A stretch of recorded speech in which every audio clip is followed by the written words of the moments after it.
ঢাকা মহানগর এলাকায় রিকশা চলাচল বন্ধের প্রতিবাদে রোববার জাতীয় প্রেস ক্লাবের সামনে সড়ক অবরোধ করে বিক্ষোভ করেন রিকশা শ্রমিকরা। বিকল্প কর্মসংস্থান না করে রিকশা বন্ধের প্রতিবাদ জানান শ্রমিকরা। তারা বলেন, এ পরিবহন বন্ধ হলে বেকার হয়ে পড়বে 15 লাখ মানুষ, হুমকির মুখে পড়বে লাখ লাখ মানুষের জীবন জীবিকা।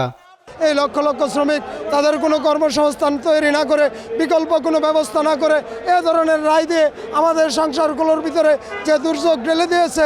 কিস্তি আছে, বউ বাচ্চা আছে, তাদেরকে আমরা কি খাবো? এটা মাদ্রাসা বিল দিতে হবে, তাদেরকে আমরা কিভাবে দিব? যারা আগে হাল শেষ করতো গুরু দিয়া, এখন গুরু দিয়া শেষ করে না, এখন আপনার টিলার দিয়ে শেষ করে, ডিজিটাল মেশিন দিয়ে শেষ করে।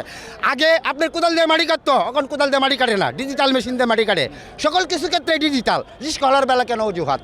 আমাদেরকে একটা নির্দিষ্ট একটা সাইড দিয়ে দিবে, আমরা ওই সাইড পর্যন্ত চালাবো। আর যারা সাইডের বিপক্ষে যাবে, বাইরে যাবে, তাদেরকে উচিত 3 মাসের জেল অথবা তাদের অটো ভাঙ্গা একবার ঘুরা করে দেওয়া উচিত। অবিলম্বে কমিশন গঠন করে শ্রমিকদের প্রশিক্ষণ ও লাইসেন্স প্রদান, রিকশার নিবন্ধন সহ 11 দফা দাবি না মানলে কঠোর কর্মসূচির হুঁশিয়ারি দেন শ্রমিক নেতারা। আমরা যত্রতত্র গাড়ি চালাতে চাই না, আমরা রুট পারমিট অনুযায়ী গাড়ি চালাতে চাই। মেকানিক্যাল ইঞ্জিনিয়ার, যারা অটোমোবাইল ইঞ্জিনিয়ার, তাদের সমন্বয়ে একটা কমিটি গঠন করব, যারা আমাদের পক্ষ হয়ে এই রিক্সাকে নিরাপদ করার গবেষণা করবেন এবং একটা নিরাপদ রিক্সা চালু করবেন। এদিকে ব্যাটারি চালিত রিকশা বন্ধে হাইকোর্টের দেয়া আদেশের বিরুদ্ধে আপিলের সিদ্ধান্ত নিয়েছে রাষ্ট্রপক্ষ।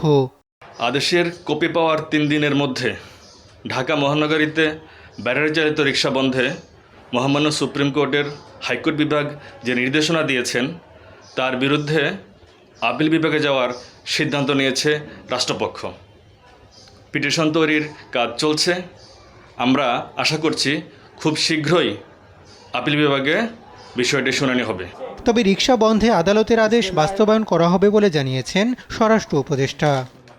অটোরিকশার সম্বন্ধে আমরা তো বাস্তবায়ন করব না, এটা তো উচ্চ আদালতের একটা আদেশ।